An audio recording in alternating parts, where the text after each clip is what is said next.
My horrible ex's mother called me years after the breakup, and I told her the truth. About a month ago, my ex-mother-in-law messaged me asking if we could talk. She used to treat me like almost a daughter, very understanding and warm person, always kind to me, but extremely lenient towards her son, whom she spoiled rotten, quite literally. So I said okay, and she called me on the phone. She told me this whole story about how my ex-father-in-law is going broke, and how everything has been getting more expensive. She told me about my ex's last girlfriend, which lasted only a few months, and about his ex-wife, whom he married after we broke up, and that lasted a year. So, what she wanted was to ask me for help, for me to give a statement attesting to his good character, because his ex-wife is suing him, accusing him of SA and stalking. The thing is, this relationship ended about 5 years ago. I thank the gods to this day that I was able to escape that hellhole. He was never physically abusive to me, well, except for the coerced sex, which happened more often than I care to admit. But he would verbally trample me, like literally argue everything I said, every idea, even my feelings. He rationalized everything and found ways to convince me that logically my feelings were wrong. He convinced me I didn't have any friends anymore. He pulled me away from my family. He would manipulate everybody around him,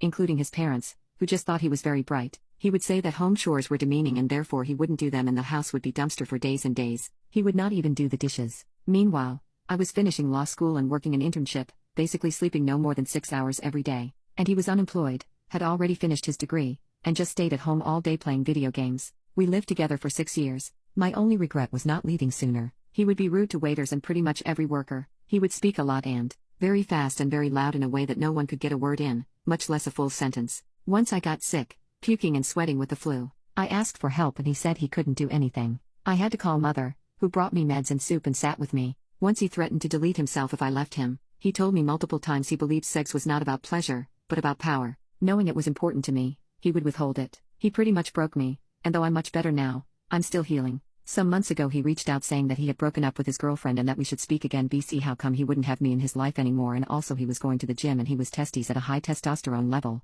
and that religious girls were worse than feminists bc at least we were sincere. Like, he said some crazy poop. That was on WhatsApp. I blocked without responding. He then proceeded to message me on Insta, which I blocked, then had the audacity of sending an SMS. I blocked him there too, blocked him everywhere, didn't even listen to the voice notes or open the pictures. I don't want to know. So yeah, when his mother called me asking for help, I told her I'm sorry, I feel your pain as a mother and I even sympathize, but I cannot get involved and I will not say something that I cannot attest is true. And yeah, I got mad, and ended up telling her a thing or two about her precious son. She and every friend of his and his family are definitely blocked for good now. And once again, I thank the gods I was able to leave that situation behind. Truly, from the bottom of my heart.